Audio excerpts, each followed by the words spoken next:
बिस्मिल्लाहिर्रहमानिर्रहीम। अस्सलाम वालेकुम मेरे प्यारे भाइयों और बहनों। प्रॉफिट सीरीज में आज हम हजरत इब्राहिम अलैहिस्सलाम का वाक़या सुनेंगे। हजरत इब्राहिम अलैहिस्सलाम को अल्लाह ने अपना खलील यानी दोस्त बनाया। हजरत इब्राहिम अलैहिस्सलाम की पूरी जिंदगी सब्र, ईमान और अल्लाह के लिए कुर्बानी से भरी हुई है। तो चलिए आज की इस रिएक्शन वीडियो को शुरू करते हैं। उम्मीद करती हूँ मेरे साथ एंड तक बने रहिएगा। चैनल पर नए हो तो प्लीज सब्सक्राइब जरूर कर लीजिएगा।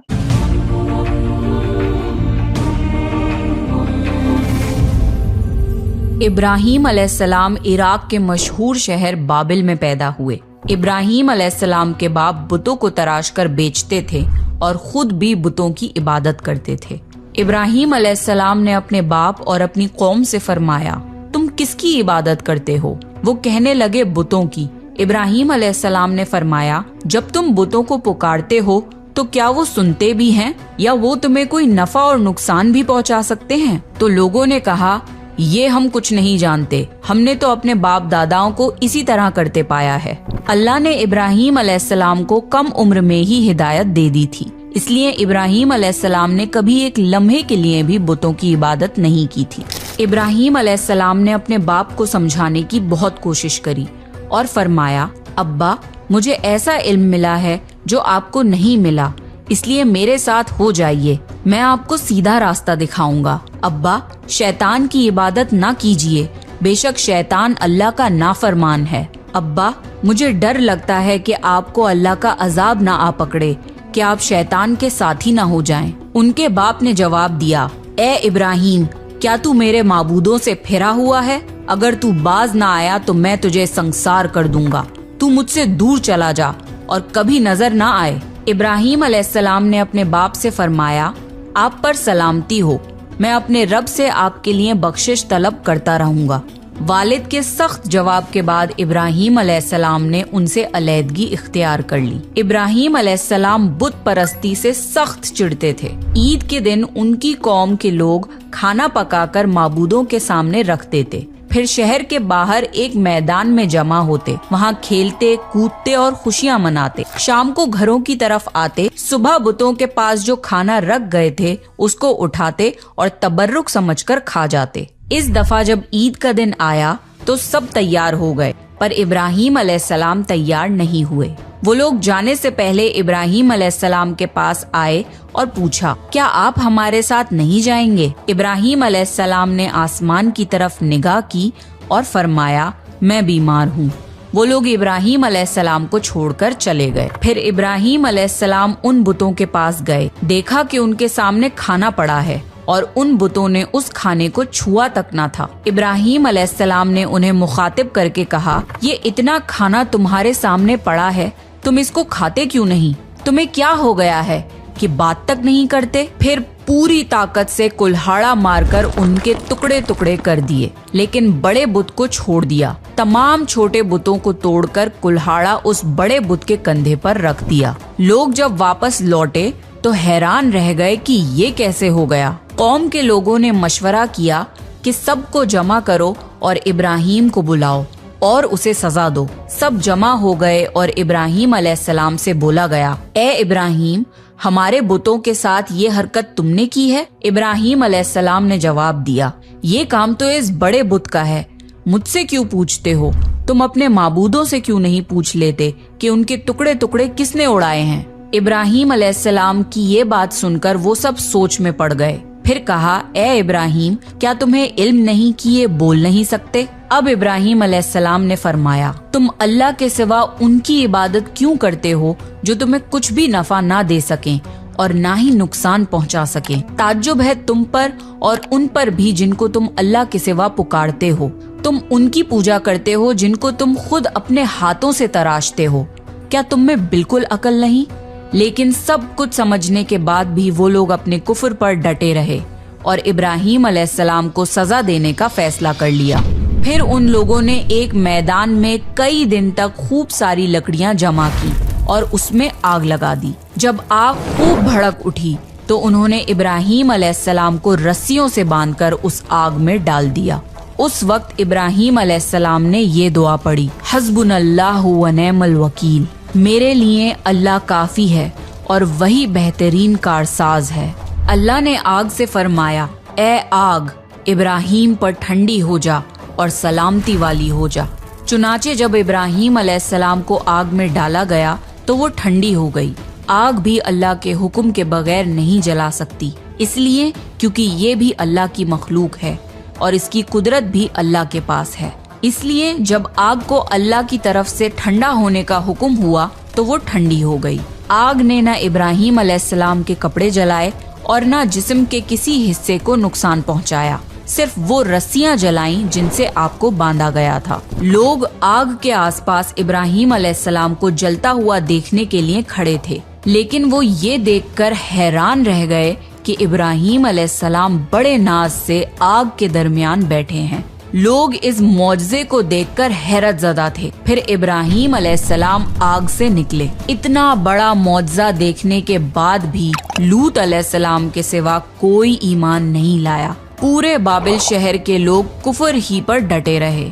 इब्राहिम अलैहिस्सलाम उनका ये रवैया देखकर नाउम्मीद हो गए कि इससे बढ़कर ये कौन सा मौजज़ा देखना चाहते हैं। उस वक्त बाबिल पर नमरूद नामी बादशाह की हुकूमत थी। जब उसके पास इस मौजज़े की खबर पहुंची तो उसने अपने दरबार में इब्राहिम अलैहिस्सलाम को पेश करने का हुक्म दिया। उसने इब्राहिम अलैहिस्सलाम से उनके रब के बारे में पूछा। इब्राहिम अलैहिस्सलाम ने जवाब दिया, मेरा रब वो है जो जिंदा करता है और मारता है। जवाब में उसने कहा, मैं भी जिंदा करता हूँ और मारता हूँ। उसने हुक्म दिया कि जेल से 2 आदमियों को ले आओ। फिर उसने एक को कत्ल करने का हुक्म दिया और दूसरे को माफ कर दिया और कहने लगा कि देख लो, मेरे हुक्म से लोग मरते हैं और मेरे हुक्म से उन्हें जिंदगी मिलती है। इस पर इब्राहिम अलैहिस्सलाम ने कहा, बेशक अल्लाह सूरज को मशरिक से लाता है, तू उसको मगरिब से ले आ। इस पर नमरूद के पास कोई जवाब न था। फिर उसने इब्राहिम अलैहिस्सलाम को शहर से निकल जाने का हुक्म दिया। इब्राहिम अलैहिस्सलाम इराक को छोड़कर शाम की तरफ चल दिए। यहाँ पर उन्होंने अपने चचा की बेटी सारा अलैहिस्सलाम से शादी की और यहीं रहने लगे। इस शहर के लोग बुतों की पूजा नहीं करते थे, बल्कि सितारों को पूजते थे। ये लोग रात को इबादत करते थे क्योंकि सितारे रात को दिखते हैं। एक रात इब्राहिम अलैहिस्सलाम इन लोगों के साथ निकले और एक चमकते हुए तारे को देखकर मजाक में बोले कि ये मेरा रब है। फिर जब वो तारा छुप गया तो बोले कि ये मेरा रब कैसे हो सकता है जो छुप जाए। अगली रात उन्होंने चांद को देखकर बोला, ये मेरा रब है। फिर जब दिन हुआ और चांद छुप गया तो बोले, ये रब कैसे हो सकता है। अगर दिन के वक्त किसी को अपने रब की हाजत होगी तो वो क्या करेगा। इन बातों से इब्राहिम अलैहिस्सलाम उन लोगों को गौर व फिक्र की दावत दे रहे थे ताकि वो लोग गौर करें।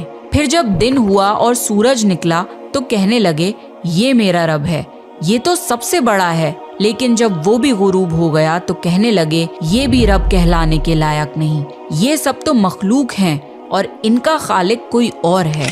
मैं तो उसकी इबादत करता हूँ जिसने आसमान और जमीन को पैदा किया। उन लोगों ने फिर भी कुफर ही किया और कोई भी ईमान नहीं लाया। चुनाचे इब्राहिम अलैहिस्सलाम ने फिर हिजरत करने का फैसला किया और मिस्र जा पहुँचे।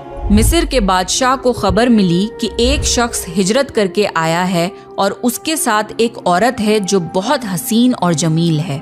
उस बादशाह ने अपने लोगों को भेजा कि उस औरत को मेरे पास ले आओ और पता करना कि उसके साथ जो आदमी है वो कौन है। अगर वो उसका शौहर हो तो उसे कत्ल कर देना।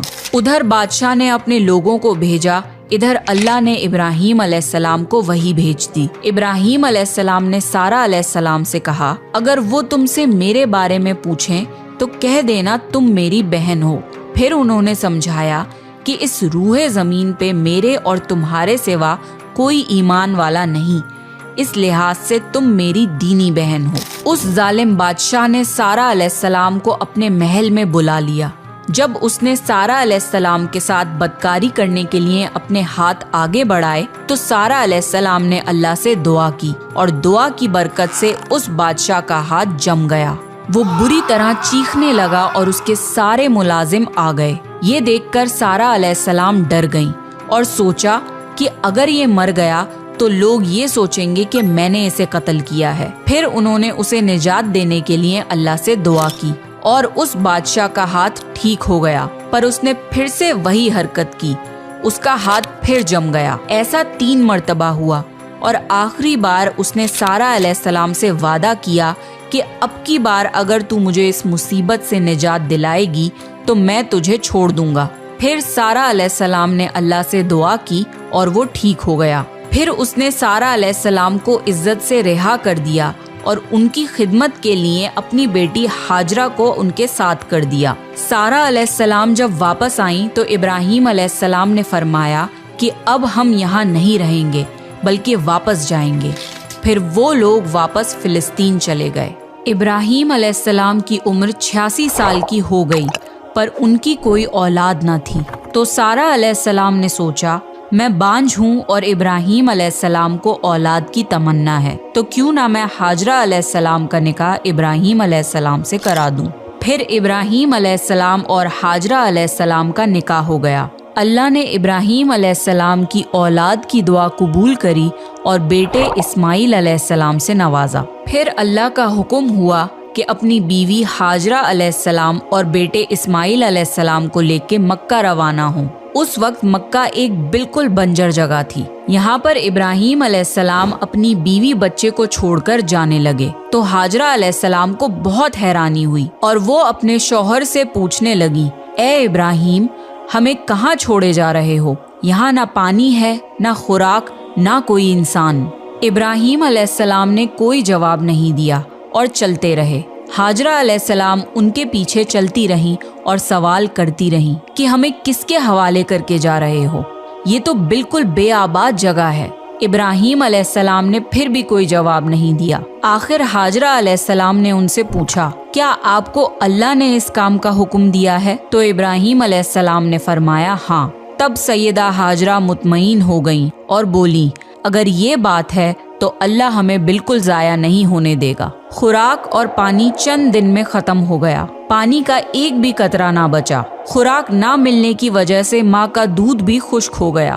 اب بچہ بھوک سے بلکنے لگا۔ ہاجرہ علیہ السلام اپنے بچے کو بھوک سے روتا ہوا نہیں دیکھ سکتی تھی، اس لیے انہوں نے بچے کو وہیں چھوڑا اور پاس کی پہاڑی صفا کی طرف دوڑی کہ شاید کسی طرف پانی یا خوراک نظر آ جائے یا کسی انسان کی جھلک نظر آ جائے۔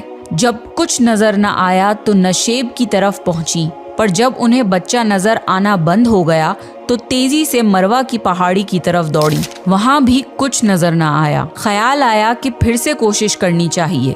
اس طرح انہوں نے صفا اور مروہ کے درمیان 7 چکر لگائے۔ اللہ کو ہاجرہ علیہ السلام کی یہ ادا بہت پسند آئی اور اللہ نے ہاجرہ علیہ السلام کی اس سنت کو برقرار رکھنے کے لیے اسے حج کا حصہ بنا دیا۔ یہی وجہ ہے کہ مسلمان حج اور عمرے کے وقت صفا اور مروہ کے درمیان صحیح کرتے ہیں۔ جب وہ آخری مرتبہ مروہ پر پہنچی تب انہیں ایک آواز سنائی دی جو اسماعیل علیہ السلام کے قریب سے آ رہی تھی۔ وہ جلدی سے اپنے بچے کے پاس پہنچی تو دیکھا کہ اسماعیل علیہ السلام کے قدموں کے نیچے سے پانی پھوٹ رہا ہے۔ اللہ نے جبرائیل علیہ السلام کو ہاجرہ علیہ السلام کی مدد کے لیے بھیجا تھا۔ انہوں نے زمزم والی جگہ پہ اپنا پر مارا تو اسماعیل علیہ السلام کے قدموں کے پاس سے زمزم کا عظیم چشمہ جاری ہو گیا۔ اللہ نے اپنے ان بندوں کے لیے زمین پھاڑ کر ایک چشمہ نکال دیا۔ یہی آب زمزم کا آغاز تھا۔ ہاجرہ علیہ السلام پانی کو حیرانی اور خوشی سے دیکھ رہی تھیں۔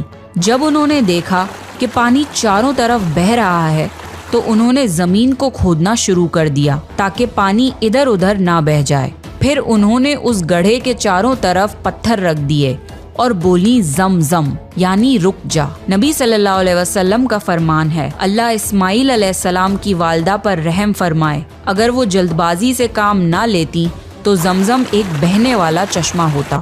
ہاجرہ علیہ السلام نے اسماعیل علیہ السلام کو پانی پلایا اور خود بھی پیا۔ بس یہی آب زمزم ان کے کھانے اور پینے کا کام دیتا تھا۔ کچھ ہی دنوں میں ہجرت کرنے والا ایک قبیلہ پانی کی تلاش میں وہاں پہنچا۔ انہوں نے ہاجرہ علیہ السلام سے وہاں پڑاؤ ڈالنے کی اجازت مانگی۔ ہاجرہ علیہ السلام نے فرمایا، ٹھیک ہے، لیکن آپ کو اجرت ادا کرنی ہوگی۔ قبیلے کے لیے یہ سستا سودا تھا۔ انہوں نے فوراً حامی بھر لی۔ اس طرح وہاں رہائش شروع ہو گئی اور اسماعیل علیہ السلام وہاں پرورش پاتے رہے۔ اس قبیلے کی مکہ میں رہائش ابراہیم علیہ السلام کی دعا کا نتیجہ تھی۔ جب ابراہیم علیہ السلام نے اپنے بیوی بچے کو بنجر جگہ پہ چھوڑا تھا تو یہ دعا مانگی تھی، اے ہمارے پروردگار، میں نے اپنی کچھ اولاد اس بے آباد جنگل میں تیرے گھر کے پاس بسائی ہے، یہ اس لیے کہ وہ نماز قائم کریں، پس تو کچھ لوگوں کے دلوں کو ان کی طرف مائل کر دے اور انہیں پھلوں کی روزیاں عطا فرما تاکہ یہ شکر گزاری کریں۔ دن گزرتے رہے اور اسماعیل علیہ السلام مکہ میں بڑے ہوتے رہے۔ ابراہیم علیہ السلام ہر سال 1-2 بار اپنے گھرانے کی دیکھ بھال کے لیے چکر لگاتے تھے۔ جب اسماعیل علیہ السلام نے ہوش سنبھالا تو ایک بار پھر آزمائش کا وقت آ گیا۔ ابراہیم علیہ السلام نے خواب میں دیکھا کہ وہ اسماعیل علیہ السلام کو ذبح کر رہے ہیں۔ ان کی نیند کھل گئی۔ ابراہیم علیہ السلام جانتے تھے کہ انبیاؤں کے خواب اللہ کی طرف سے وحی ہوتے ہیں، لہٰذا انہوں نے اس خواب کے مطابق عمل کرنے کا ارادہ کر لیا۔ ابراہیم علیہ السلام نے اسماعیل علیہ السلام سے فرمایا، میرے پیارے بیٹے، میں نے خواب میں دیکھا ہے کہ میں تمہیں ذبح کر رہا ہوں، اب تم بتاؤ کہ تمہاری کیا رائے ہے؟ اسماعیل علیہ السلام نے فرمایا، اے ابا جان، آپ کو جو حکم ملا ہے اس کو کر گزریے، انشاءاللہ آپ مجھے صبر کرنے والوں میں پائیں گے۔ باپ بیٹے دونوں اللہ کا حکم پورا کرنے کے لیے پیش ہو گئے۔ اسماعیل علیہ السلام نے اپنے والد سے فرمایا، جب آپ مجھے ذبح کرنے لگیں تو میری پیشانی زمین پر رکھ دیے گا تاکہ آپ کو میرا چہرہ نہ نظر آئے اور کہیں آپ کے ہاتھ رک نہ جائیں۔ ابراہیم علیہ السلام نے ایسا ہی کیا اور آنکھوں پر پٹی باندھ لی۔ اب انہوں نے چھری پکڑ کر گردن پر چلا دی، لیکن چھری نے گردن نہ کاٹی۔ ابراہیم علیہ السلام نے زور لگایا تو انہیں ایک دمبے کی آواز آئی۔ ابراہیم علیہ السلام نے حیران ہو کر پٹی کھولی تو دیکھا ایک دمبا کٹا ہوا ہے اور اسماعیل علیہ السلام دور کھڑے مسکرا رہے ہیں۔ اللہ نے ابراہیم علیہ السلام کو آزمایا اور ابراہیم علیہ السلام اللہ کے ایک حکم پہ اپنے اکلوتے بیٹے کو قربان کرنے کے لیے راضی ہو گئے، وہ بھی وہ بیٹا جو انہیں 86 سال کی عمر میں پوری زندگی بے اولاد رہنے کے بعد ملا تھا۔ اللہ ظالم بادشاہ نہیں، اللہ نے ابراہیم علیہ السلام سے ان کے بیٹے کو نہیں چھینا، بلکہ جبرائیل علیہ السلام کو بھیج کے اسماعیل علیہ السلام کی جگہ جنت کا ایک خوبصورت دمبا قربان کر دیا۔ اس کے بعد سے اللہ نے دنیا بھر میں ابراہیم علیہ السلام کی اس سنت کو زندہ رکھا، اور آج بھی دنیا بھر میں مسلمان حج کے موقع پر قربانی کرتے ہیں تاکہ اللہ کی راہ میں ابراہیم علیہ السلام کی طرح قربانی کرنے کا جذبہ پیدا ہو۔ ایک اکلوتے بیٹے کی قربانی کے لیے تیار ہو جانے کے صلے میں اور سارہ علیہ السلام کی عظمت اور نیکی کے بدلے اللہ نے انہیں ایک اور بیٹے اسحاق علیہ السلام کی خوشخبری دی۔ ابراہیم علیہ السلام تب 120 سال کے تھے اور سارہ علیہ السلام 90 سال کی تھی۔ دونوں پر بڑھاپا طاری ہو چکا تھا۔ اللہ نے یہ خبر سنانے کے لیے فرشتے بھیجے۔ فرشتوں نے ابراہیم علیہ السلام کو سلام کیا اور بیٹے اسحاق علیہ السلام کی خوشخبری دی۔ یہ سن کر سارہ علیہ السلام بہت حیران ہوئی، کہنے لگی، کیا میں بچہ جنوں گی؟ حالانکہ میں بانجھ ہوں اور میرے خاوند بوڑھے ہو چکے ہیں، یہ تو حیرت کی بات ہے۔ اس پر فرشتوں نے کہا، اللہ کے فیصلے پر تعجب نہ کیجیے، یہ تو اللہ کی آپ پر رحمت ہے، بے شک وہ قابل تعریف ہے۔ ابراہیم علیہ السلام اسماعیل علیہ السلام سے ملنے مکہ آتے رہتے تھے۔ ایک مرتبہ انہوں نے فرمایا، اے میرے بیٹے، اللہ تعالیٰ نے مجھے حکم دیا ہے کہ اس مقام پر اللہ کا گھر تعمیر کرنا ہوگا۔ اسماعیل علیہ السلام نے فرمایا، میں حاضر ہوں۔ پھر ابراہیم علیہ السلام اور اسماعیل علیہ السلام نے مل کے کعبہ کی تعمیر کی۔ جب وہ بیت اللہ کی بنیادوں کو بلند کر رہے تھے تو دعا مانگ رہے تھے کہ اے ہمارے رب، ہماری محنتوں کو قبول فرما، تو دعا کو سننے والا جاننے والا ہے، اور ہمیں اپنا فرما بردار بنا، ہماری اولاد میں سے بھی ایک فرما بردار گروہ بنا، اور ہمیں عبادت کا طریقہ سکھا اور ہم پر رجوع فرما، کیونکہ تو ہی توبہ قبول کرنے والا اور رحم فرمانے والا ہے۔ اے ہمارے رب، ان پر انہی لوگوں میں سے ایک رسول بھیج جو ان پر تیری آیت کی تلاوت کریں اور تیری کتاب اور حکمت سکھائیں اور انہیں پاک کریں، یقیناً تو غالب اور حکمت والا ہے۔ تعمیر کے وقت اللہ نے جنت سے ایک پتھر بھیجا تھا جس کا نام حجر اسود تھا۔ یہ پتھر نہایت سفید تھا۔ اب یہ پتھر لوگوں کے گناہوں کی وجہ سے کالا ہو گیا ہے۔ تعمیر کے وقت ابراہیم علیہ السلام ایک پتھر پر کھڑے ہوئے۔ وہ ننگے پیر تھے उसी वक्त पत्थर पिघल गया और पत्थर पर उनके पैरों के निशानात आ गए। इसी पत्थर को आज मुकामे इब्राहिम कहा जाता है और आज भी लोग इसे देख सकते हैं। इस तरह काबा तामीर हुआ। अल्लाह ने इब्राहिम अलैहिस्सलाम को हुक्म दिया कि लोगों में हज का ऐलान करो। इस पर इब्राहिम अलैहिस्सलाम ने फरमाया, ए अल्लाह, मेरी आवाज़ भला किस किस तक पहुँचेगी? अल्लाह ने जवाब दिया, आपके ज़िम्मे आवाज़ लगाना है, पहुँचाना हमारा काम है। फिर इब्राहिम अलैहिस्सलाम अरफात के पहाड़ पे चढ़े और आवाज़ लगाई, लोगों, बैतुल हरम का हज करो।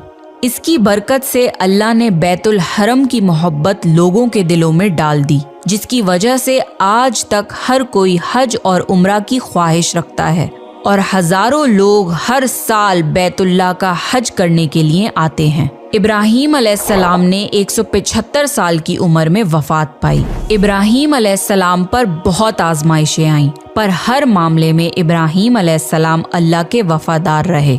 इसलिए अल्लाह ने इब्राहिम अलैहिस्सलाम को खलीलुर रहमान के लक़ब से नवाजा, यानी अल्लाह का दोस्त। तो ये था इब्राहिम अलैहिस्सलाम का बेहतरीन वाक़या। इस वाक़ये को सुनने के बाद हज़रत इब्राहिम अलैहिस्सलाम की जिंदगी हमें ये पैगाम देती है कि भरोसा सिर्फ अल्लाह पर करो। जिंदगी के हर मुश्किल में मदद सिर्फ अल्लाह से मांगो और अल्लाह के लिए अपनी सबसे प्यारी चीज भी कुर्बान करने के लिए हमेशा तैयार रहो। हज़रत इब्राहिम अलैहिस्सलाम का ये वाक़या कोई कहानी नहीं बल्कि ईमान और तवक्कुल का दर्श है। अगर आपको ये वीडियो पसंद आई तो प्लीज लाइक करना, शेयर कर देना और चैनल को सब्सक्राइब करना मत भूलना। इंशाल्लाह मैं मिलूंगी आपसे नेक्स्ट प्रॉफिट सीरीज में। आप सब अपना ख्याल रखिए, खुश रखिए। अल्लाह हाफ़िज़।